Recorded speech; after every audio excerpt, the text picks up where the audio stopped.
aquesta brutícia nosaltres l'adjudiquem a la falta de control o a la falta d'exigència per part del govern d'aquest Ajuntament.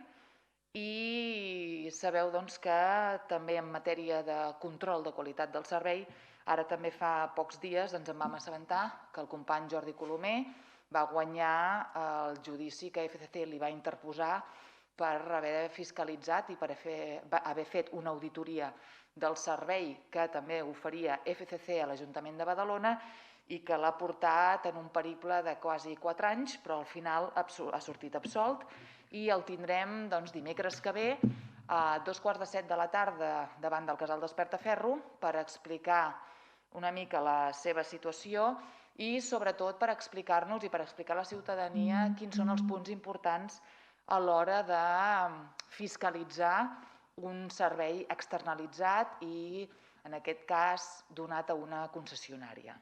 I, a més, quan aquest episodi que va passar amb Jordi Colomer, en certa manera també el van passar aquí a Reus, quan també la CUP de Reus va ser querellada, ara en aquest cas no per FCC sinó pel regidor de Medi Ambient Dani Rubio, en el qual ell manifestava que també se'ls havia atemptat contra el seu honor i també ens demanava això, 15.000 euros d'indemnització.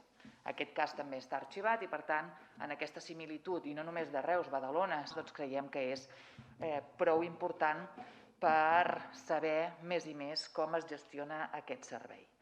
Ens col·loquem que ara, a partir d'ara, Valoriza regentarà el servei consensuat amb l'Ajuntament de manera externalitzada. Creiem que és un bon moment i creiem que és el moment idoni per començar a fiscalitzar la manera com es desenvoluparà aquest servei.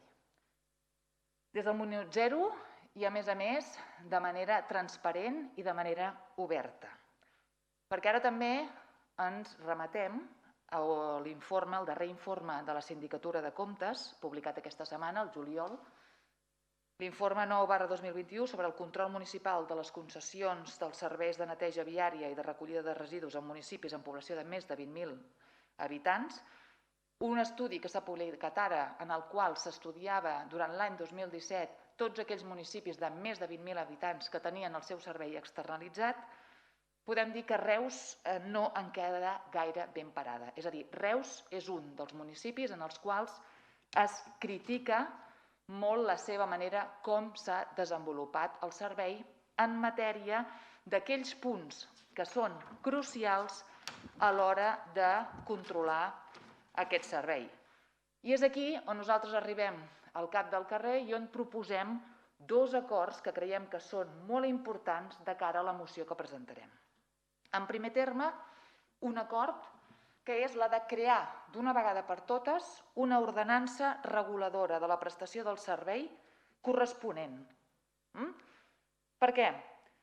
Reus avui en dia encara no té una ordenança reguladora que, a més, ve marcada per la normativa. És a dir, la normativa obliga que els ajuntaments tinguin aquesta ordenança reguladora.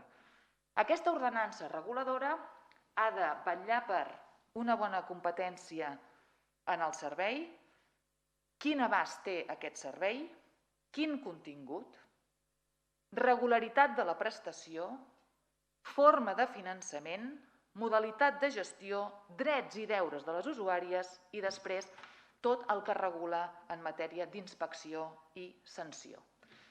Avui en dia Reus no té aquesta ordenança reguladora. Una normativa que obliga els ens locals, repetim, a disposar d'un reglament del servei que estableixi el règim jurídic de la prestació.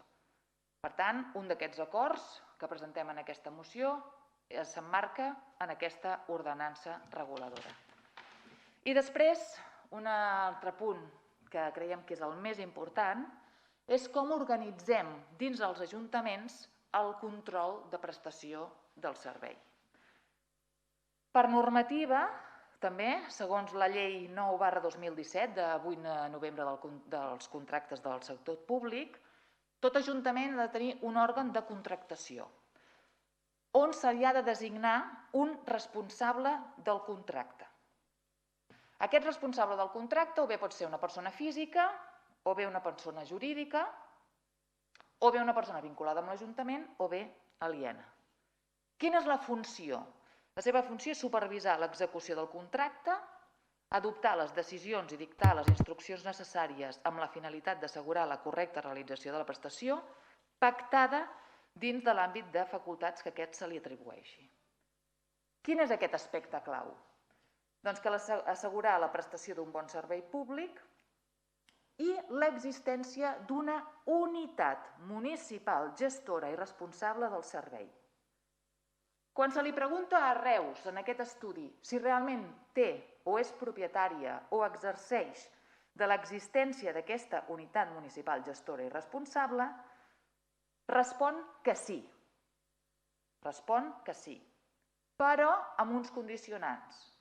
Respon que en aquesta unitat gestora hi participen 5 persones, un cap de servei, un tècnic i 3 inspectors, però quan se li pregunta si realment hi ha la designació d'un responsable del contracte, respon que no.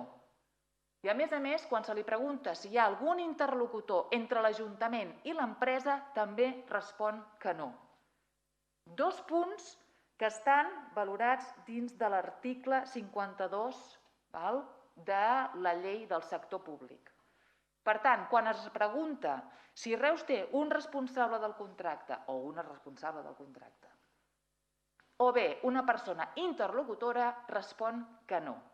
Per tant, ens preguntem com a CUP quina és la funció d'aquesta unitat que vetlla pel contracte, és a dir, en aquest punt, Reus fins ara només ha cobert expedient, però no ha exercit, repetim, de governança, de responsabilitat i de voler fiscalitzar i donar una qualitat del servei com pertoca.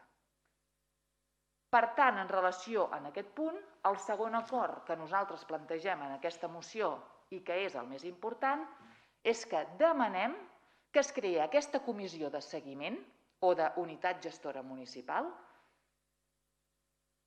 que estigui formada tant per persones tècniques, però també per persones que ara en aquest moment estem a l'Ajuntament, és a dir, també una comissió tècnico-política, formada pel govern, però també per representants de l'oposició, que es reuneixi trimestralment i, a més, que sigui liderada i coordinada per nosaltres mateixes. És a dir, en aquest punt, la CUP de Reus es promou o es postula per ser el grup municipal que lideri aquesta comissió, donat que fins ara hem vist que en tots aquests anys en què FCC ha liderat i ha gestionat aquest servei des del desarrollismo franquista, no hi ha hagut manera que el govern s'hagi arremangat i hagi volgut posar negre sobre blanc les mancances d'aquest contracte. Per tant, minut zero, canviem d'empresa, comença Valoriza, doncs hem de començar de zero, de manera transparent i en aquest sentit assumim la responsabilitat com a CUP de coordinar i liderar aquesta comissió de seguiment, que volem que inclogui aspectes tècnics, és a dir, persones de l'àmbit tècnic i persones de l'àmbit polític, sigui de govern i també de l'oposició. Per tant, com a resum, una moció que presentarem al proper ple amb 2 acords, la creació d'una ordenança reguladora del servei, de la prestació del servei i després la creació d'aquesta comissió de seguiment. Tot això basat, a més, reforçat, perquè fins ara no ens havíem assabentat, perquè aquest informe que us diem de la Sindicatura de Comptes, que està publicat, és real, és recent, del juliol d'ara, de fa una setmana o tot plegat 3 dies. Per tant, nosaltres volem plantejar la moció també des d'aquesta anàlisi.